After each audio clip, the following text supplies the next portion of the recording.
اعوذ باللہ من الشیطان الرجیم بسم اللہ الرحمن الرحیم۔ آخری 3 آیتیں جن میں انسان کی دعا اور درخواست کا مضمون ہے اور ایک خاص دعا کی تلقین ہے اور وہ تلقین یہ ہے: اہدنا الصراط المستقیم صراط الذین انعمت علیہم غیر المغضوب علیہم ولا الضالین، جس کا ترجمہ یہ ہے کہ بتلا دیجئے ہم کو راستہ سیدھا، راستہ ان لوگوں کا جن پر آپ نے انعام فرمایا، نہ راستہ ان لوگوں کا جن پر آپ کا غضب کیا گیا، اور نہ ان لوگوں کا جو راستے سے گم ہو گئے۔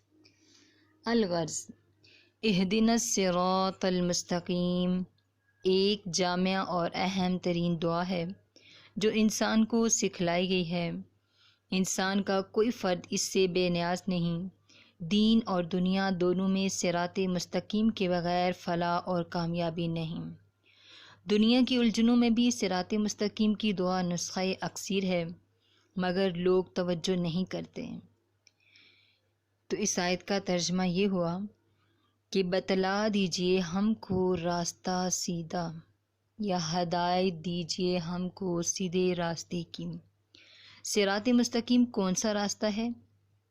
سیدھا راستہ وہ ہے جس میں موڑ نہ ہو، اور مراد اس سے دین کا وہ راستہ ہے جس میں افراط اور تفریط نہ ہو۔ افراط کے معنی حد سے آگے بڑھنا، اور تفریط کے معنی کوتاہی کرنا۔ پھر اس کے بعد کی 2 آیتوں میں اس صراط مستقیم کا پتہ دیا گیا ہے جس کی دعا اس آیت میں تلقین کی گئی ہے۔ ارشاد ہوتا ہے: صراط الذین انعمت علیہم، یعنی راستہ ان لوگوں کا جن پر آپ نے انعام فرمایا۔ اور وہ لوگ جن پر اللہ تعالیٰ کا انعام ہوا، ان کی تفصیل ایک دوسری آیت میں اس طرح آئی ہے: الذین انعم اللہ علیہم من النبیین والصدیقین والشہداء والصالحین، یعنی وہ لوگ جن پر اللہ تعالیٰ کا انعام ہوا، یعنی انبیاء علیہ السلام اور صدیقین، شہداء اور صالحین، مقبولان بارگاہ الہی کہ یہ 4 درجات ہیں جن میں سب سے اعلیٰ انبیاء علیہم السلام ہیں، اور صدیقین وہ لوگ ہیں جو انبیاء علیہ السلام کی امت میں سب سے زیادہ رتبے کے ہوتے ہیں، جن میں کمالات باطنی بھی ہوتے ہیں۔ عرف میں ان کو اولیاء کہا جاتا ہے۔ شہداء وہ ہیں جنہوں نے دین کی محبت میں اپنی جان تک دے دی، اور صلحاء وہ ہیں جو شریعت کے پورے متبع ہوتے ہیں، واجبات میں بھی مستحبات میں بھی، جن کو عرف میں نیک دیندار کہا جاتا ہے۔ اس آیت میں پہلے مثبت اور ایجابی طریق سے صراط مستقیم کو متعین کیا گیا ہے کہ ان 4 طبقوں کے حضرات جس راستے پر چلیں وہ صراط مستقیم ہے۔ اس کے بعد آخر کی آیت میں سلبی اور منفی صورت سے اس کی تعین کی گئی ہے۔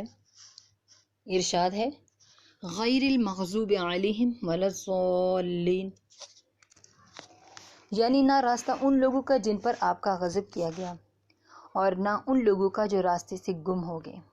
مغضوب علیہم سے مراد وہ لوگ ہیں جو دین کے احکام کو جاننے پہچاننے کے باوجود شرارت یا نفسانی اغراض کی وجہ سے ان کی خلاف ورزی کرتے ہیں، یا دوسرے لفظوں میں احکام الہیہ کی تعمیل میں کوتاہی کرتے ہیں، جیسے عام طور پر یہود کا حال تھا کہ دنیا کے ذلیل مفاد کی خاطر دین کو قربان کرتے اور انبیاء علیہ السلام کی توہین کرتے تھے۔ اور ضالین سے مراد وہ لوگ ہیں جو ناواقفیت اور جہالت کے سبب دین کے معاملے میں غلط راستے پر پڑ گئے اور دین کی مقررہ حدود سے نکل کر افراط میں مبتلا ہو گئے، جیسے عام طور پر نصارہ تھے کہ نبی کی تعظیم میں اتنے بڑے کہ انہی کو خدا بنا لیا۔ ایک طرف یہ ظلم کہ اللہ کے انبیاء کی بات نہ مانیں، انہیں قتل کرنے سے گریز نہ کریں، اور دوسری طرف یہ زیادتی کہ ان کو خدا بنا لیا۔ آیت کا حاصل مطلب یہ ہوا کہ ہم وہ راستہ نہیں چاہتے جو اغراض نفسانی کے تابع، بد عمل اور دین میں تفریط کرنے والے لوگوں کا ہو۔ اور نہ وہ راستہ چاہتے ہیں جو جاہل گمراہ اور دین میں افراد کرنے والوں کا ہے، بلکہ ان کے درمیان کا راستہ سیدھا چاہتے ہیں جن میں نہ افراد ہے نہ تفرید، اور جو شہوات اور اغراض نفسانی کے اتباع سے نیز شبہات اور عقائد فاسدہ سے پاک ہے۔ سورہ فاتحہ کی 7 آیات کی تفسیر ختم ہو گئی۔ اب اس پوری سورت کا خلاصہ سن لیجئے کہ حاصل مطلب یہ ہے، دعا ہے کہ یا اللہ ہمیں صراط مستقیم کی ہدایت عطا فرما، اور چونکہ دنیا میں صراط مستقیم کا پہچاننا ہی سب سے بڑا علم اور بڑی کامیابی ہے، اور اسی کے پہچان میں غلطی ہونے سے اقوام عالم تباہ ہوتی ہیں، ورنہ خدا طلبی اور اس کے لیے مجاہدات کی تو بہت سے کفار میں بھی کوئی کمی نہیں۔ اسی لیے قرآن نے صراط مستقیم کو پوری وضاحت کے ساتھ ایجابی اور سلبی دونوں پہلو سے واضح کر دیا ہے۔